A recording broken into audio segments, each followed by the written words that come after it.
Hey, this is Artneil Gaming with another unboxing and tech review.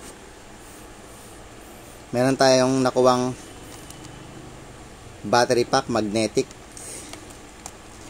from our client, binigay sa atin. Ayan, phone battery pack. So ito ay para sa wireless charging na mga cellphone, guys. So buksan natin. And thank you sa nagbigay sa akin. Yan, sa loob ng box meron isang charging cable. Ano siya, pang iPhone yung ulo. Pang iPhone na head. Hindi siya Type-C, hindi micro USB. Yan na guys, ang linis tignan, no?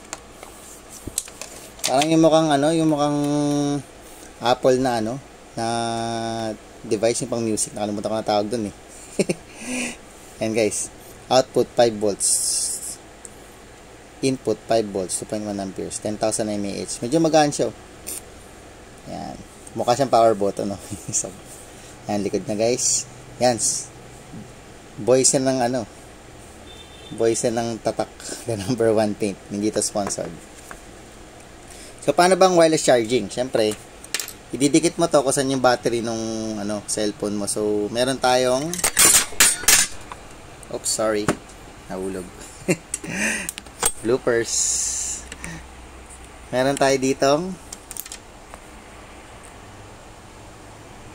kaya lang, ayusin natin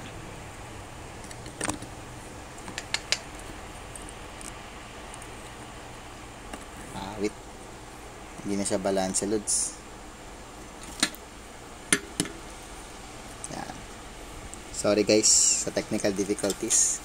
Meron tayong Poco F5 Pro cellphone natin guys. Yan.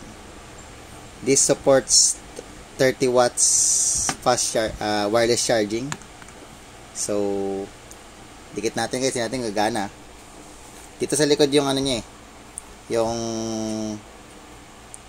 battery area dito nilalagay. Sorry medyo madumi kasi may magnet to ng phone cooler ko eh. Tinanggal ko lang for this video. So yan, dikit natin dito. Tingnan natin kung mag-charge. Yan na guys, nag-charge ako. Angas, no? Diba? Yan ang wireless charging guys. Diba? Basta didikit mo lang ganyan, no? Yan. Ano bang advantage ng wireless charging? Siyempre, hindi ka na kailangan maglagay ng charger. Wala ka ng wire. Siyempre, wala ka ng wire. Hindi malalaspag yung yung charging port mo dito. Kasi syempre pag yung normal charger, sasaksak mo dito. Syempre tanggal balik.